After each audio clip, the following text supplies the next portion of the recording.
పార్టీలో వర్క్ చేస్తున్నాను.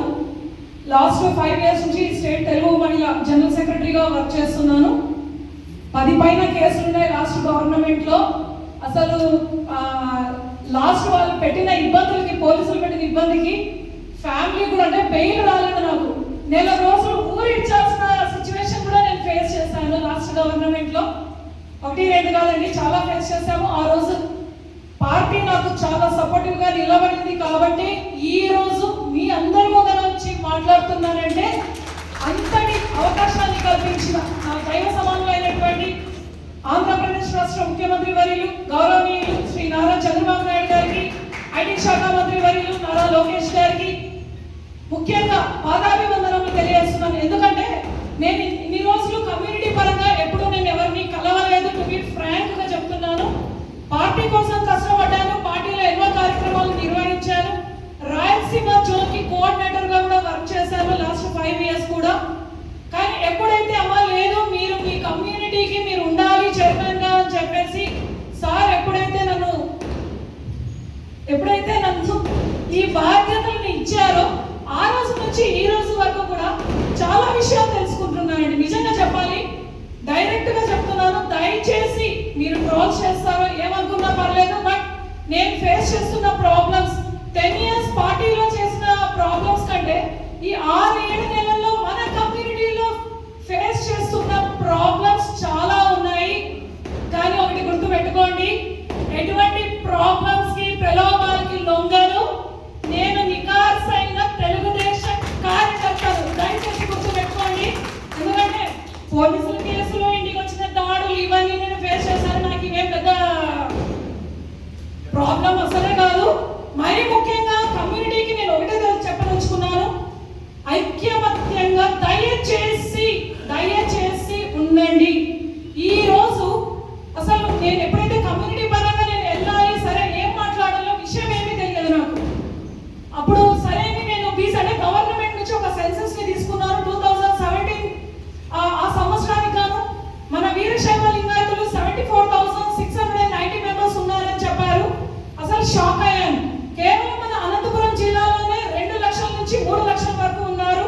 కర్నూలు జిల్లాలో 3.5 లక్షల నుంచి 4 లక్షల జనాభా ఉన్నారండి. ఇది ఎవరికి తెలియదు. ఇంకొక మాట ఎట్లన్నారో తెలియదు, కానీ ఇంతకుముందు ఎవరు వర్క్ చేస్తారో ఎవరు వర్క్ చేయలేదో నాకైతే తెలియదు. ఒక్క డేటా అంటే ఏ నియోజకవర్గంలో ఎంతమంది ఉన్నారనేది కూడా తెలియదండి. ఒక్క కాంటాక్ట్ కూడా లేదు.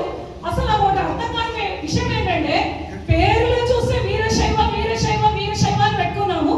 ఆ వీరత్వం ఏమైంది మన జంగముల్లో కానీ లింగాయత్లో కానీ? దయచేసి కొన్ని విషయాలు డైరెక్ట్ గా మాట్లాడుకుందాం, ఫ్రాంక్ గా మాట్లాడుకుందాం. ఇదే కర్ణాటకలో చూడండి, వీరశైవ లింగాయతులు 60% నుంచి 70% అసెంబ్లీలో ఈరోజు కూర్చున్నారు. అక్కడ జనాభా బాగుంది, ఐక్యమత్యం బాగుంది. మరి ఏమైంది మన ఆంధ్రాకి? తెలంగాణలో కూడా చాలా బాగా ఐక్యమత్యంగా ఉన్నారు. మన ఆంధ్రప్రదేశ్ లో ఎందుకు మనం ఇది కోల్పోతున్నాం? ఎవరి లోపం? ఓకే, టు బి ఫ్రాంక్, పేదలు ఉంటారు, మధ్యతరగతి కుటుంబాలు ఉంటారు, ఉన్నత స్థాయిలో ఉన్న వాళ్ళు కూడా ఉంటారు. కానీ ఇక్కడ వస్తున్న మెయిన్ ప్రాబ్లం ఏంటంటే ఒకరు ప్రోగ్రామ్ పెడుతున్నారు, లేదా ఒకరు ఏదైనా ఆర్థికంగా కానీ ఇంకొక రకంగా కానీ ముందుకెళ్తున్నారంటే పక్కనే రెడీగా ఉంటారు లాగడానికి. ఎందుకు? ఇప్పుడు 30 ఏళ్ల నుంచి అక్క ఒక్కరే చేస్తున్నారు, ఇండిపెండెంట్ గా కూడా గెలుస్తున్నారు. ఎందుకు మీరంతా సపోర్ట్ చేశామని ఎందుకు ఇప్పటి వరకు కూడా చైర్మన్ గా కానీ వైస్ చైర్మన్ గా కానీ గెలిపించుకోలేకపోతున్నారు? నా మొదటి ప్రశ్న. ఎందుకంటే రాజకీయాల్లో రావడం అంత ఈజీ కాదు, మరీ ముఖ్యంగా మహిళలు రావడం ఈజీ కాదండి. ఎంతో ఆటుపాట్లను అంటే మనందరికీ ఇంకొక విషయం కూడా తెలుసు, ఎక్కడైతే స్త్రీలను గౌరవిస్తారో అక్కడ దేవతలు ఉంటారంట. ఒక మహిళ అనుకుందంటే సాధించలేని ఏది ఉండదు. ముఖ్యంగా ఇంటిని, సంసారాన్ని చూసుకుంటూ పిల్లల్ని ఎంతో బాగా చక్కగా తీర్చిదిద్దుతూ ఈ రోజు అన్ని రంగాల్లో కూడా మహిళలు రాణిస్తున్నారంటే ఆ గొప్పతనం ముఖ్యంగా ఫ్యామిలీ మెంబర్స్ కి, హస్బెండ్ గానే నేను ఖచ్చితంగా వాళ్ళకి వందనాలు చేస్తున్నాను. ఎందుకంటే అంత సపోర్ట్ లేనిదే మహిళ బయటికి వచ్చి చేయడం అంత ఈజీ కాదు. మరీ ముఖ్యంగా బురద చల్లడం చాలా ఈజీ, కానీ వాళ్ళు ఎంత కష్టపడి పార్టీలో వచ్చింటారనేది కనీసం ఆలోచించకుండా 10 ఏళ్ళు అయింది, 10 ఏళ్ళతోనే వచ్చింది చైర్మన్ గా అయింది అని అంటారు. పడిన కష్టం ఎవరికి కనబడుతుంది? డైరెక్ట్ గా ఫ్రాంక్ గా మేము వర్క్ చేస్తున్నాం కాబట్టి సార్ ఈరోజు గుర్తించారు, మాకు చైర్మన్ గా అవకాశాలు కల్పించారు. ఇచ్చారు. కనీసం మీ జంగమ చైర్మన్ గారు కన్నా ఆయన పొలిటికల్ గా వాళ్ళ ఫ్యామిలీ 40 years 50 years నుంచి ఉందండి. ఆయన వారసత్వం ఆయన కూడా అది నిలబెట్టుకుంటూ వెళ్ళడం అంత ఈజీ కాదు. కానీ ఎటువంటి పొలిటికల్ బ్యాక్గ్రౌండ్ లేని ఫ్యామిలీ నుంచి వచ్చాను నేను. అలాంటిది ఎన్నో ఆటుపోట్లను ఎదుర్కొన్నాను. ఎక్కడా కూడా తగ్గేదైతే ఉండదు. ఈవెన్ శ్రీకాకుళం, విశాఖపట్నం, విజయనగరం, ఇక్కడ ఆ ఏరియా, కాకినాడ, దుగ్గిరాల, ఆ సైడ్ అంతా నియోజకవర్గాలు నేను తీసుకున్నానండి. అక్కడ ఉన్న డేటా అంతా వస్తున్నానని చెప్పి నేనే వెళ్ళి అక్కడ మన వాళ్ళని కలిశాను. వాళ్ళు నన్ను పిలవలేదు, నేను వెళ్ళాను మన వాళ్ళు ఎక్కడ ఉన్నారని. ఏదైనా సాధించాలి అనుకున్నప్పుడు ఖచ్చితంగా మన ఎఫర్ట్స్ అనేది మనం పెట్టాలి. మరి ముఖ్యంగా అందరినీ కలుస్తున్నాను. డేటా నాకు ఇప్పటి వరకు దగ్గర మన ఆంధ్ర రాష్ట్రంలో 13 లక్షల దగ్గర జనాభా వీరశైవ లింగాయతులు ఉన్నారండి. 6 లక్షల వరకు కూడా ఉన్నారు. కానీ మనం ఉన్నామనే విషయం కూడా ఎవరికి తెలియదు. అలా ఉంది పరిస్థితి. మీరు నమ్ముతారో లేదో, నేను పార్టీలో 10 ఏళ్ళు పనిచేసినా ఎక్కడా కూడా ఈ అమ్మాయి లింగాయత అమ్మాయి అనే విషయం ఎవరికి తెలియదు. ఎప్పుడైతే నేను పోస్ట్ వచ్చిన తర్వాత నేను పెట్టానో, అమ్మ నువ్వు లింగాయతులమ్మా, మేము ఖమ్మంలో ఎట్లా అనుకున్నామమ్మా అన్నారు.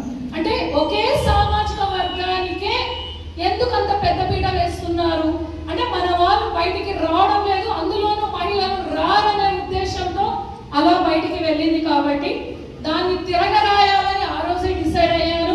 ప్రతి ప్రోగ్రామ్ ఇప్పుడు ఇంతమంది ఉన్నారు, కనీసం మనం పోస్ట్ చేసేవి సోషల్ మీడియా చాలా వర్క్ చేస్తుందండి. ఎవరో రారు మనల్ని పైకి తెస్తారని మాత్రం దయచేసి అనుకోకండి. మనం చేస్తున్న ప్రోగ్రామ్స్ మనం సోషల్ మీడియాలో పెట్టడం వల్ల మన ఉనికి మనం తెలుసుకుంటున్నారు. చాలా మందికి తెలుస్తుంది. కానీ మన వాళ్ళు ఎంతో మంది లైకులు చేయడానికి భయపడతారు, మాట్లాడడానికి భయపడతారు, షేర్ చేయడానికి భయపడతారు. ఇక ఎందుకున్నాము? ఇంట్లో ఉన్నామా, వండుకున్నామా, బయట పని చేసుకున్నామా, తిన్నామా, పడుకున్నామా, ఇలానే అనుకొని ఉంటే నేను కూడా ఇంతమందిని వచ్చి కలిసేదాన్ని కాదు. దయచేసి అది గుర్తుపెట్టుకోండి. ఒక మహిళనైనా నన్ను ఇంత బయటికి ఇంత ప్రపంచాన్ని చూపిస్తున్న మా హస్బెండ్కి, పార్టీకి నిజం చెప్తున్నా ధన్యవాదాలు. దయచేసి ఒక ఆడపిల్ల ఇంత పోరాడబడుతుందంటే మీలో కూడా చైతన్యం అనేది ఖచ్చితంగా రావాలి. మనలో చైతన్యం రావాలి.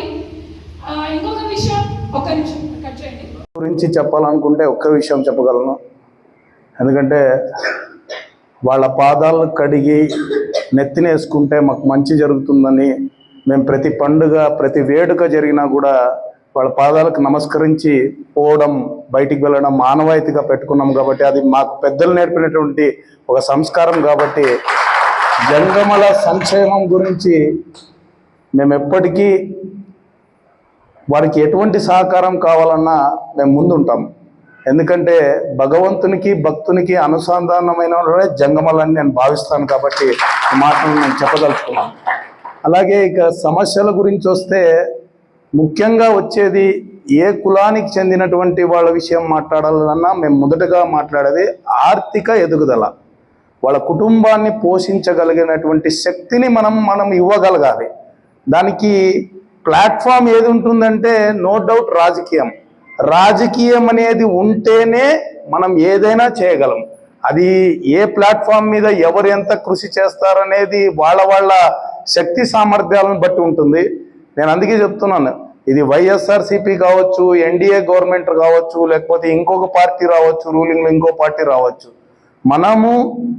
మనం వీరశైవులుగా అందరూ అభివృద్ధి కోరుకోవాలి. ఎందుకంటే కులాన్ని గెలిచిన వాడు రచ్చ గెలిచాలి. ఫస్ట్ ఇంట గెలిచాలి, తర్వాత కులం గెలిచాలి, తర్వాత రచ్చ గెలిచాలి. సో ఇటువంటివి ఏ బేస్లో కానీ మనం రాజకీయాలు చేసినా, మనం ఏది చేసినా కూడా కులాన్ని బేస్ చేసుకునే రాజకీయాలు చేస్తారు. అందుకే నేను ఎప్పటికీ చెప్పేటువంటి ఒక అంశం ఏంటంటే కులంలో యూనిటీ రావాలి, యూనిటీ ప్రదర్శన జరగాలి. యూనిటీ మన మనసులో కాదు. మనం ఏదైనా వేదిక మీద ఒక సభ నిర్వహిస్తున్నాం, ఒక సదస్సు నిర్వహిస్తున్నాం అని అంటే బలమైన ప్రదర్శన జరిగితే తప్పితే మా కులాలకు న్యాయం జరగదు. మీరు ఇది బాగా గుర్తుపెట్టుకోండి. అదర్వైజ్ మేము చట్టసభల్లో ప్రవేశించాలి. రెండు ఉంటాయి.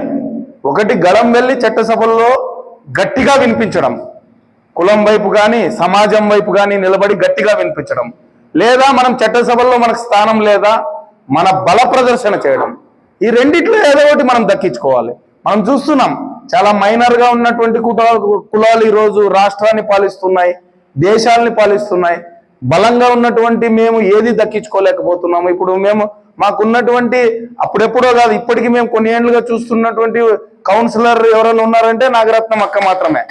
ఎందుకు మనం ఇంకా ఎందుకు దాన్ని పెంచుకోలేకపోతున్నాం అని అంటే మనలో ఐక్యత ఎక్కడో ఒక దగ్గర, మన ఐక్యత అనేది ఆ రాజకీయానికి సంబంధించినటువంటి వ్యక్తులకు మనం దాన్ని చూపించలేకపోతున్నాం. సో ఇప్పుడు ఇంతకుముందు చెప్పినట్లు ఎక్కడైనా సభలు జరిగితే పెద్ద ఎత్తున రావాలనేదే నా యొక్క ఆకాంక్ష. నా యొక్క రిక్వెస్ట్ కూడా మీకు అందరికీ. ఎందుకంటే ఇదేదో మనం మాట్లాడుతున్నాం, మన మాటలు వినే కాదు. ఎప్పటికైనా గుర్తుపెట్టుకోండి, ఈ రోజు ఎవరి స్వార్థం వాళ్ళకి ఎక్కువైపోయింది, ఎవరి కుటుంబాల భారం వాళ్ళకు ఉంది. ఇటువంటి సమయంలో ప్రజల గురించి ఆలోచించే వాళ్ళు, సంఘం గురించి ఆలోచించే వాళ్ళు చాలా అరుదుగా దొరుకుతారు. అటువంటి అరుదైన వ్యక్తే విజయ్ కుమార్ స్వామి అని కూడా నేను చెప్పగలను. ఎందుకంటే మన పనులు మనకు ఉంటాయి. ఇప్పుడు నేను వచ్చి వేదికను ఉద్దేశించి మాట్లాడాలంటే కూడా నాకు ఎన్నో కాల్స్ వస్తున్నాయి, నేను పక్కకి వెళ్ళి మాట్లాడుతున్నాను. అలాగే ఇంకో 10 నిమిషాల కంటే ఎక్కువ ఉండలేను. కానీ దీన్ని మీ వెన్నంటి ఉండి ఒక సారథ్యం వహించి అధికారి దగ్గర అంటే అధికారి దగ్గర, లేకపోతే రాజకీయ నాయకుని దగ్గర ఎక్కడ ఈరోజు ఆదోని నుంచి అమరావతి వరకు మీ యొక్క సమస్యను తీసుకొని వెళ్ళి తీర్చగలిగే వాళ్ళు ఇటువంటి సారథ్యం ఉన్న వాళ్ళని మీరు వెన్ను తట్టి ప్రోత్సహించాలనేది నా యొక్క నేను మీకు చేసుకుంటున్నటువంటి మనవి. అలాగే మాకు లక్కీగా ఏంటంటే చంద్రశేఖర్ గారు కానీ, అనంతపూర్లో ఉన్నటువంటి స్వప్నమ్మ గారు కానీ ఈరోజు వీరసేవా సంఘానికి పెద్దలుగా ఉన్నారు. అలాగే జంగం సంక్షేమ సంఘానికి పెద్దలుగా ఉన్నారు. ఇలా చాలా మంది చాలా విషయాలు మాట్లాడినారు. అందుకే నేను చెప్తున్నా, నేను విద్య, ఉపాధి, ఆరోగ్య సమస్య ఈ 3 ప్రధానమైనటువంటివి కాబట్టి మిగతా శ్రీశైలం దేవస్థానం గురించి మాట్లాడినారు, ధూపదీప నైవేద్యాలకు అర్చకులకు రావాల్సినటువంటి కొన్ని బెనిఫిట్స్ గురించి మాట్లాడారు. ఇవన్నీ రాజకీయ పరమైనటువంటి అంశాలే, నో డౌట్. ఇవి రాజకీయంగా ఫైళ్లు కదిలితే తప్పితే ఎవరికి న్యాయం జరగదు. ఆ బాధ్యత చంద్రశేఖర్ గారు, స్వప్నమ్మ గారు తీసుకోవాలి. నేను కూడా జనసేన పార్టీ ఇన్ఛార్జ్ గా తప్పకుండా మీకు సహకరిస్తానని కూడా ఈ విషయం ఇందు మూలంగా తెలియజేసుకుంటూ నేను ನಿಮ್ಗೆ ಎಲ್ಲರಿಗೂ ರಿಕ್ವೆಸ್ಟ್ ಮಾಡೋದು ಫೈನಲ್ ಆಗಿ ನೋಡ್ರಿ, ಯಾವದನ್ನ ನಾವು ಸಾಧನೆ ಮಾಡಬೇಕು ಅಂತಂದ್ರೆ ನಮ್ಮದ್ರಲ್ಲಿ ಒಕ್ಕಟ್ಟಿರ್ಬೇಕು. ಒಕ್ಕಟ್ಟಿಲ್ಲಾರ್ದ ಏನೂ ಆಗೋದಿಲ್ಲ. ನಾನು ಎಷ್ಟು ಸಭೆಯಲ್ಲಿ ಕೂಡ ಇದೇ ಮಾತು ಹೇಳಿನಿ, ಮತ್ತೆ ನಿಮ್ಗೆ ಇದೇ ಹೇಳ್ತಾ ಇದ್ದೀನಿ. ಒಂದು ಸಾರಿ ಇವಾಗ ನಾವೊಂದು 6 ತಿಂಗಳಿಗೋ 1 ವರ್ಷಕ್ಕೋ ಮಾಡ್ತಿರ್ತಕ್ಕಂಥ ಯಾವ್ದಾದ್ರು ಸಂಘನ ಉದ್ದೇಶಿ ಅಂದ್ರೆ ನಮ್ ಸಂಘ ಚೆನ್ನಾಗಿರ್ಬೇಕು, ನಾವೆಲ್ಲರೂ ನಮ್ ಕುಲ ಚೆನ್ನಾಗಿರ್ಬೇಕು ಅಂತ ಭಾವನದಿಂದ ಯಾವ್ದನ್ನ ಒಂದು ಮೀಟಿಂಗ್ ಮಾಡಿದ್ರೆ ನೀವು ಕೊಡೋ ಸಮಯ ಎಷ್ಟು? 6 ತಿಂಗಳಿಗೆ 1 ವರ್ಷಕ್ಕೆ ಮಾಡಿದ್ರೆ 1 ತಾಸು 2 ತಾಸು. ಸೊ ಕುಟುಂಬ ಸಮೇತವಾಗಿ ಎಲ್ಲರೂ ಬರ್ಬೇಕು. ಪ್ರತಿ ಒಂದು ಮನೆಯಿಂದ ಆವತ್ತು ಆ ಮನೆಯ ಬಾಗಿಲನ್ನು ಲಾಕ್ ಮಾಡಿ ಇಂಥ ಸಭೆಯಲ್ಲಿ ಬಂದ್ರೇನೆ ನಮ್ ವಾಣಿ ಮ್ಯಾಗ ತನಕ ಕೇಳೋದು. ಇಲ್ಲಾಂದ್ರೆ ಇದು ಇಲ್ಲಿಗೆ ನಿಂತೋತತೆ. ಯಾಕಂದ್ರೆ ನಾನು 30 ವರ್ಷ ರಾಜಕೀಯದಾಗ ಇದೀನಿ, ನಮ್ ದೊಡ್ಡವರೆಲ್ಲ ರಾಜಕೀಯ ನೋಡಿನಿ, ಎಲ್ಲ ನೋಡಿನಿ. ಇದೆಲ್ಲ ಕಾಮನ್, ಯಾರ ಸ್ವಾರ್ಥ ಅವ್ರಿಗೆ ಬೆಳೆದ್ಬಿಟ್ಟತೆ. ಇದರಲ್ಲಿ ನಮ್ ಕುಲ ಬೇಸಿರ್ಬೇಕು, ನಮ್ಮವ್ರು ಬೇಸಿರ್ಬೇಕು ಅಂತಂದ್ರೆ ನಾವು ಒಕ್ಕಟ್ಟಾಗಿ ಪ್ರದರ್ಶನ ಮಾಡ್ಲೇಬೇಕು. ಅದಕ್ಕೆಲ್ಲಾರು ಸಹಕಾರ ನೀಡ್ಲೇಬೇಕಂತ ಹೇಳಿ ನಿಮ್ಮನ್ನೆಲ್ಲ ಕೇಳ್ಕೊಂತ ಇದ್ದೀನಿ. ಹಾಗೆ ಜನಸೇನಾ ಪಾರ್ಟಿ ಇನ್ಚಾರ್ಜ್ ಆಗಿ ನಾನು ಒಂದು ಮಾತ್ರ ಹೇಳಬಲ್ಲೆ. ಇವಾಗ ಇಷ್ಟು ಸಮಸ್ಯೆಗಳು ಹೇಳ್ಯಾರ, ನಾನು ಒಂದೇ ಹೇಳಿನಿ, ಈ ಒಂದು ಸಮಸ್ಯೆಗಳು ಏನನ್ನ ಇದ್ರು ಕೂಡ ತಪ್ಪದೆ ನಾನು ನಮ್ಮ ಅಧ್ಯಕ್ಷರಾದ ಪವನ್ ಕಲ್ಯಾಣ್ ಅವರ ದೃಷ್ಟಿಗೆ ತಪ್ಪದೆ ತಗೊಂಡು ವ್ಯಕ್ತಿಗತವಾಗಿ ಕೆಲವು ಸಮಸ್ಯೆಗಳು ಇದಾವೆ. ನಾವು ಕೂಡ 30 ವರ್ಷ ರಾಜಕೀಯ ಮಾಡಿ ಸ್ವಲ್ಪ ಕೆಲವು ಸಮಸ್ಯೆಗಳನ್ನಾಗ ಒದ್ದಾಡ್ತಾ ಇದೀವಿ ಮುಂಜಾನೆದ್ರೆ. ಸೊ ಅದಕ್ಕೆ ನಾನು ಎಷ್ಟೋ ಸಾರಿ ವಿಜಯ್ ಕುಮಾರ್ ಅವರು ಈ ಕಾರ್ಯಕ್ರಮಕ್ಕೆ ಬರೀ ಆ ಕಾರ್ಯಕ್ರಮಕ್ಕೆ ಬರೀ ಅಂದ್ರು ಕೂಡ ಸುಳ್ಳೆ ಕೇಳಂದಿ ನನ್ನ ಕೈಲಿ ಆಗ್ಲಾರ್ದಾಗ ನಾನು ಬರಕ್ ಆಗೋದಿಲ್ಲ ಅಂತ ಹೇಳ್ತೀನಿ ನಾನು ಒಂದೊಂದ್ಸಾರಿ. ಸೊ ಯಾಕಂದ್ರೆ ಅಂತ ಸಮಸ್ಯೆಗಳಿಂದ ಭಗವಂತ ನನಗೊಂದು ಶಕ್ತಿ ನೀಡಿ ನಿಮ್ಮೆಲ್ಲರಿಗೆ ಸೇವಾ ಮಾಡ್ಕೊಂಬ ಒಂದು ಬಲ ನನಗೆ ಶಕ್ತಿ ನೀಡ್ಬೇಕಂತೇಳಿ ನಾನು ಕೋರ್ಕೊಂತ ಇದ್ದೀನಿ. ಅದಕ್ಕೆ ನಿಮ್ಮೆಲ್ಲರ ಆಶೀರ್ವಾದ ಇರ್ಬೇಕು. ತಪ್ಪದೇ ಹೇಳ್ತಾ ಇದ್ದೀನಿ, ಪವನ್ ಕಲ್ಯಾಣ್ ಅವ್ರ ದೃಷ್ಟಿಗೆ ತಗೊಂಡೋಗ್ತೀವಿ. ಪವನ್ ಕಲ್ಯಾಣ್ ಅವ್ರ ಥ್ರೂ CM ಚಂದ್ರಬಾಬು ನಾಯ್ಡು ಅವ್ರಿಗೆ ಕೂಡ ನಿಮ್ಮ ಒಂದು ಕಷ್ಟಗಳು, ನಿಮ್ಮ ಒಂದು ಏನಾದ್ರೂ ಬೆನಿಫಿಟ್ಸ್ ಬೇಕೋ ಅದ್ರ ವಿಷಯನ ನಾನು ತಿಳಿಸೋ ಬಾಧ್ಯತೆ ನಾನು ತಗೊಳ್ತೀನಿ. ಬಟ್ ಏನಂದ್ರೆ ನಮ್ ಸಾರ್ ಅವರು ಕೂಡ ಇವತ್ತು ಪಂಚಾಯತ್ ರಾಜ್ ಶಾಖೆನಲ್ಲಿ ಎಷ್ಟು ಬಿಸಿ ಇದಾರೋ ನಿಮ್ಗೆಲ್ಲ ಗೊತ್ತು. ಈವನ್ ನಾನು ಇನ್ಚಾರ್ಜ್ ಆಗಿ ನಾನು ಅಪಾಯಿಂಟ್ಮೆಂಟ್ ಕೇಳ್ತಾ ಇದ್ರು ಕೂಡ ನಾನು 2 years ನಿಂತ ಅವ್ರ ಅಪಾಯಿಂಟ್ಮೆಂಟ್ ಸಿಗ್ತಾ ಇಲ್ಲ. ಬಟ್ ಅವರು ಜನಸಲ ಓದಾಡ್ತಾ ಇದಾರಲ್ಲ, ಅದು ನಮ್ಗೆ ತುಂಬಾ ಸಂತೋಷ. ಆದ್ರೆ ಅಂತ ಪರಿಸ್ಥಿತಿ ಯಾವಾಗ ಬಂದ್ರು ನನ್ಗೆ ಅಪಾಯಿಂಟ್ಮೆಂಟ್ ಕೊಟ್ಟರು ಕೂಡ ನಿಮ್ಮನ್ನ ಕರ್ಕೊಂಡು ಹೋಗಿ ನಿಮ್ಮ ಒಂದು ಸಮಸ್ಯೆಗಳು ಅವ್ರ దృష్టి తಗೊಂడోತೀನಿ ಅಂತ ಹೇಳಿ నిమ్ಗೆಲ್ಲరికీ ತಿಳಿಸ್ತಾ ಇದ್ದೀನಿ. హంగే అలాగే ఇక్కడ ఉన్నటువంటి పెద్దలు కూడా మన్నించాలి. యాక్చువల్ గా నంబర్ ఆఫ్ కాల్స్ వస్తున్నాయి. ఈరోజు అనుకోకుండా ఫ్రెండ్స్ అందరు కలిసినాము. నాకు కూడా ఇంత ఇంట్రెస్టింగ్ అంటే ఇంత లాంగ్ టైం ఈ మీటింగ్ ఉంటుందని నేను ఎక్స్పెక్ట్ చేయలేదు. బట్ థ్యాంక్స్ ఫర్ అంటే జంగం సంక్షేమ సంఘం పెద్దలందరికీ మరొకసారి హృదయపూర్వక ధన్యవాదాలు తెలియజేసుకుంటున్నాను, నన్ను ఈ యొక్క వేదిక మీద భాగస్వామి చేసిన దానికి. అలాగే ఇంకోటి ఏంటంటే, రాజకీయంలో ఉన్నారు కాబట్టి అర్థమవుతుంది, అనుకోకుండా స్థానిక సంస్థల డీలిమిటేషన్ మీద ఒక జనసేన పార్టీ ఒక కమిటీని వేసి ఎల్లుండి అనంతపూర్లో మీటింగ్ ఉంది, దానికి సంబంధించినటువంటి ఫైల్స్ అంతా నైట్ లోపలే ఫార్వర్డ్ చేయండి అని చెప్పినారు. కొంచెం మా పార్టీ వాళ్ళతో డిస్కషన్ ఉంది, సో అందుకే మన్నించాలి, ఏమనుకోవద్దండి. ఈరోజు పొలిటికల్ మీటింగ్ ఉన్న దానికే నేను వెళ్తున్నాను. సో మీ అందరూ అవకాశం ఇచ్చినటువంటి పెద్దలందరికీ మరొకసారి శిరస్సు వంచి పాదాలను తెలియజేస్తూ సెలవు తీసుకుంటాను. Thank you very much. And very అనంతపురంలో డీలిమిటేషన్ నాడదనేమో అదే ఆదివారం మన వాళ్ళందరూ కూడా ఈరోజు ఎంతమంది వచ్చారో మీరే చూస్తున్నారు. మనం రాజకీయంగా ఎదగాలి, మనం ఏదో చేయాలి, సాధించాలి అని మాత్రం అందరూ చెప్తున్నారు. మైకులు తీసుకున్నా, వాట్సాప్ గ్రూపుల్లోనే చెప్తున్నారు. మొదటగా మనం ఆలోచించాల్సిన విషయం, ఆయన చెప్పేట్టు ఒక మనిషి ఉంటే వ్యక్తి, 10 మంది ఉంటే శక్తి, 100 మంది కలిస్తే మహాశక్తి అన్నారు. మనం ఏదైనా చేయాలనుకుంటే ఆ మహాశక్తిగా తయారవ్వాలి తప్ప మనం ఒంటరిగా వాట్సాప్ మెసేజ్లు పెట్టుకొని మనంతటా మనం మాట్లాడుకొని 10 మంది కలిసి రోజు మీటింగ్ పెట్టుకొని మనం ఇక్కడి నుంచి వెళ్ళిపోయిన తర్వాత మన పనులు మనం చేసుకుని మన స్వార్థ ప్రయోజనాల కోసం మనం చేసుకోవడం వల్ల ఏ రోజుకి కూడా మనం రాజకీయంగా ఎదగలేము. మనం ఎదగాలంటే ముఖ్యంగా 3 రకాలుగా ఉంటుంది.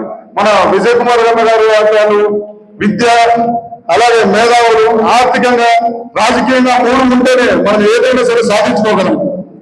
అందులో ఏ ఒక్కటి లేకపోయినా కూడా మనం ఏది కూడా సాధించలేము. ఈ రోజు భగవంతుడు కొందరికి కొన్ని ఇచ్చాడు. ఎప్పుడైతే మనం అందరం కలుసుకొని చేస్తామో అప్పుడే ఏదైనా సాధించగలం. ఎక్కడో వచ్చి ఒక పేపర్ ఇచ్చేసు, ఎక్కడో వాట్సాప్ లో ఒక మెసేజ్ పెట్టేసు మేము అది సాధించాలి ఇది సాధించాలి అనేది తప్పు. ఈ రోజు డిఎంపీ జాబితాలో మన జన్మ పొందడం కూడా ప్రభుత్వానికి మనం ప్రత్యేక కృతజ్ఞతలు తెలియజేస్తున్నాం. అలాగే రాబోయే రోజుల్లో మనం ఏ విధంగా ఎదగాలన్నా కూడా రాష్ట్రంలో ఉన్నటువంటి మనం తక్కువ అని మీరే చెప్తున్నారు, అందరూ కూడా చెప్పుకుంటున్నాం. ఉన్న కొంతమంది కూడా 10 సంఘాలు పెట్టుకుంటే మనం ఏ రోజుకి ఏది చేయలేము. రాష్ట్రం అంతా కూడా ఒక సంఘం పెట్టుకొని అందరికీ కూడా మనం బలాన్ని మన మలపగా చెప్పిపోయారు. ఆ విధంగా కూడా మన సంఘాన్ని మన బల నిరూపణ ఏదైతే ప్రభుత్వం దృష్టికి తీసుకెళ్ళగలుగుతామో ఆ రోజు ఏ ప్రభుత్వమైనా మనకు దిగి వచ్చి ఏదైనా పని చేస్తుంది. అలాగే ఏ ప్రభుత్వమైనా పనిచేస్తుంది. రాబోయే రోజుల్లో అతి త్వరలోనే కూడా మన జనం కుటుంబ సభ్యులు కలిసి ఒక సంఘాన్ని ఏర్పాటు చేసుకుని ప్రభుత్వం దృష్టికి మన సమస్యలన్నీ కూడా తీసుకెళ్ళడానికి నా వంతుగా నేను ప్రయత్నిస్తాను. మన ఒక చిన్న విషయంలో జరిగింది, శ్రీశైలం అని మన వాళ్ళు అంటున్నారు. శ్రీశైలం విషయంలో అక్కడ ఉన్నటువంటి ఈవో గారికి కలిసాను నేను. కొన్ని ఇప్పుడు మీరు ఏదైతే సమస్యలు చెప్పారో అన్ని సమస్యలు కూడా ప్రస్తావించడం జరిగింది. ఆ ఈవో గారు అంత మాట్లాడుతూ ఏమన్నారంటే, ఇన్ని సంవత్సరాలు మీ వాళ్ళంతా ఏం చేశారంటే ఈ రోజు నేనున్నప్పుడు నన్ను వచ్చి అడుగుతున్నారని అడిగారు. అడుగుతూ ఆ మాటకు సమాధానంగా నేను గత నెల 31వ తారీఖున మన గౌరవ యువ నాయకులు మంత్రివర్గం నారా లోకేష్ గారిని కలిసి ఈ సమస్య మీద చెప్తూ ఈ ఈవో గారు ఈ విధంగా అన్నారని చెప్పారు. ఆ ఈవో గారిని 1వ తారీఖున సీఎంఓ నుంచి మాట్లాడడం జరిగింది. మాట్లాడుతూ ఆయన చెప్పిన సమాధానం ఏంటంటే, ఒక స్థలం కోసం మనం అడిగితే, సార్ ఇక్కడ జంగంలో ఎన్ని సంఘాలు ఉన్నాయో కూడా తెలియదు, మనం ఏ సంఘానికి స్థలం కేటాయించాలో తెలియదు పరిస్థితి అనే సమాధానం ఇవ్వడం జరిగింది. ఇది వాస్తవం. అందులో నేనండి యువత డిస్కస్ చేసి అక్కడ ఉన్నటువంటి మన కొరకు సూపరింటెండెంట్ గారు మాట్లాడుతూ ఆయనకు అవకాశం కలుపుకున్నారు. అప్పుడే చెప్పాను నేను, అయ్యా మనం ఈ విధంగా ఎదగలేకపోవడానికి కారణం ఏదైనా అని చెప్పాను. కాబట్టి మనం అందరం కూడా రాబోయే రోజుల్లో ఏదైనా సాధి మీరు అడిగినటువంటి వైదిక విషయంలో కానీ, తర్వాత వేదపత్రాల విషయంలో కానీ, ప్రతిపోల విషయంలో కానీ కూడా దూరమైన విషయాలు కొత్తగా పెట్టి మిగతా అన్ని విషయాలు శ్రీశైలానికి సంబంధించి మీరు ఏదైతే ఇప్పుడు అడిగారో అన్ని విషయాన్ని కూడా ఈఓ దృష్టిలో పెట్టడం జరిగింది, ప్రభుత్వం దృష్టిలో పెట్టడం, లోకేష్ గారి దృష్టిలో పెట్టడం జరిగింది. వీటికి అన్నిటికీ కూడా ఆయన సీఎం గారు నేను ఇచ్చిన రిప్రజెంటేషన్ పంపిస్తూ అధికారులను అడగడం జరిగింది. దేనికి ఎలా జరుగుతుంది అని అడగడం జరిగింది. చైర్మన్ గారితో మాట్లాడినప్పుడు చైర్మన్ గారు నాకు సలహా ఇచ్చారు. సంప్రదాయంలో ఉన్నటువంటి వాళ్ళం మనం, గురు పరంపరలో ఉన్నటువంటి వాళ్ళం మనం, గురు స్థానం మనది. కానీ అల్పసంఖ్యాక వర్గం కావడం వల్ల కావచ్చు, మనలో మనకెందుకు లేని ఒక నిర్లిప్త భావన, ఉదాసీన భావన కావచ్చు, ఎక్కువ ముందుకు పోలేకపోతున్నాం. దశాబ్దాల కాలంగా రాజకీయంగా, సామాజికంగా, ఆర్థికంగా ఎంత వెనకబాటుకు గురయ్యామో మీకు అందరికీ తెలిసి ఇక్కడికి వచ్చిన వాళ్ళందరికీ ఈ మధ్య కాలంలో కొంత పురోగతి కనిపిస్తూ ఉంది. ఆ విధమైనటువంటి పరిస్థితుల్లో ఒకరుగా ఉంటే ఒక వ్యక్తి, 10 మంది కలిస్తే ఒక శక్తి, అదే 100 మంది కలిస్తే ఒక మహాశక్తి. ఈ మహాశక్తి కావాలి అంటే ఏది మూలం? ఒకరు 10 మందిని సమూహంగా, 100 మందిని సమూహంగా చేయగలిగే సంఘాలకు అది సాధ్యమవుతుంది. అటువంటి సంఘాలు ఈరోజు ఏర్పాటు చేసినటువంటి సదస్సే చైతన్య సదస్సు. చైతన్యం కోసం నిజంగా మనలో పెరగవలసింది చాలా పాలనలో పెరగాలి చైతన్యం. మనకు కూడా అన్ని రంగాల్లో అభివృద్ధి చెందాలి అంటే ముందు సమైక్య భావన దృష్ట్యా ఒకవేళ కుదించుతున్నాము అని చెప్పే కారణం అయితే అది మా మనోభావాలకు సరిపోవడం లేదండి. ఎందుకంటే దేశంలోనే ఎక్కడా లేనటువంటి ఆ క్షేత్రము స్పర్శ కలిగినటువంటి క్షేత్రం శ్రీశైలం మాత్రమే. ఆ శ్రీశైలం స్పర్శ దర్శనాన్ని గురించి వేస్తూ ఒక రోజు, వారానికి 2 రోజులు 2 గంటలు అనే పరిస్థితిలో ఉంది. మీ అందరికీ నేను సభాపూర్వకంగా వినిపిస్తుంటున్నది ఏంటంటే పాలక మండలితో మీరు చర్చించి నిరంతరంగా ఆ స్పర్శ దర్శనం కొనసాగాలి. మీరు ప్రయత్నం చేస్తే సాధ్యం అవుతుందేమో, అది మనం అందరం కలిసి ప్రయత్నిస్తే సాధ్యం అవుతుందేమో. ఎందుకంటే ఆ లింగం అంటే బ్రహ్మమురారి సురార్చిత లింగం, పరమపావన లింగం అని మరి అందరూ వినే ఉంటారు లింగాష్టకంలో. అటువంటి లింగాన్ని అని రాసుకోవడం జరిగింది. ఆ విధమైనటువంటి పరిస్థితులు ఉన్నాయి. అక్కడ వేద పాఠశాలను అభివృద్ధి పరచడానికి కూడా మీరు కృషి చేయాలి. ఇంకొకటి వైదిక కమిటీని వాళ్ళు బీసీడీ అనేది ఒకటి గ్రూప్ వచ్చింది, కానీ ఇంతవరకు వాళ్ళు బీసీఏనే వాడుకుంటున్నారు. అక్కడ క్షమించాలి, మీరేమో నేను ఇబ్బందిగా మాట్లాడుతున్నానేమో. మీ జరిగే కార్యక్రమాలలో కొంచెం మెసేజ్ పంపించండి. ఇప్పటి నుంచి బీసీడీని వాడుకోమని చెప్పండి. గతం అయిపోయింది. ఇక మీదట ఒకరోజు స్పష్టం కానీ ఏదైనా ఏర్పాటు చేయగలుగుతారని నేను నాకు సరిపడుతుంది. తర్వాత మనలో ఉండే బీద వాళ్ళకి ఏమన్నా కూడా ధన్యవాదాలు, నమస్కారాలు కూడా. మన జంగమ వాళ్ళు లింగాయత్ కానీ మన రాజకీయ పరంగా నేను మాట్లాడుతున్నాను, ఎందుకంటే రాజకీయం చెప్తున్నారు కాబట్టి ప్రతి ఒక్కరు కూడా మన వీరశైవులు కానీ జంగములు కూడా ప్రతి ఒక్క రాజకీయంగా ప్రవేశించాలా. మనకు హక్కు ఉంది, మనకు కూడా దాంట్లో ఎదగాలనే ఉద్దేశంతో ఉండాలి.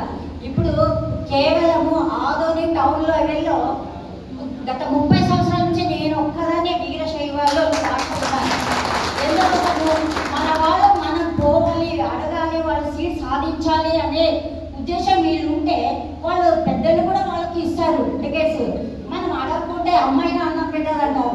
మనం ఎందుకు లేని ఊరికే ఉంటే మనం ఏ దాంట్లో కూడా ఎదగలేము. కావున ప్రతి ఒక్కరు కూడా రాజకీయ పరంగా ఏ సమాజంలో కానీ ఎదగాలంటే కూడా ముందు పోవాలి. కొంతమంది ముందు పోయే వాళ్ళని వెనక లాగే వాళ్ళు ఉన్నారు చాలా మంది. వాళ్ళ చేత పోలేకున్నా కూడా కనీసం ప్రోత్సహించాలి వాళ్ళని, అంతేగాని వాళ్ళని లాగడము, కింద దింపడము అది పద్ధతి కాదు. ప్రతి ఒక్కరు ఎంకరేజ్ చేయాలి. మన వీరశైవులు జంగములు ప్రతి ఒక్క దాంట్లో ముందుండాలనే ఉద్దేశంతోనే నేను మాట్లాడుతున్నాను. ఈ అవకాశం ఇచ్చిన అందరికీ ధన్యవాదాలు, నమస్కారం.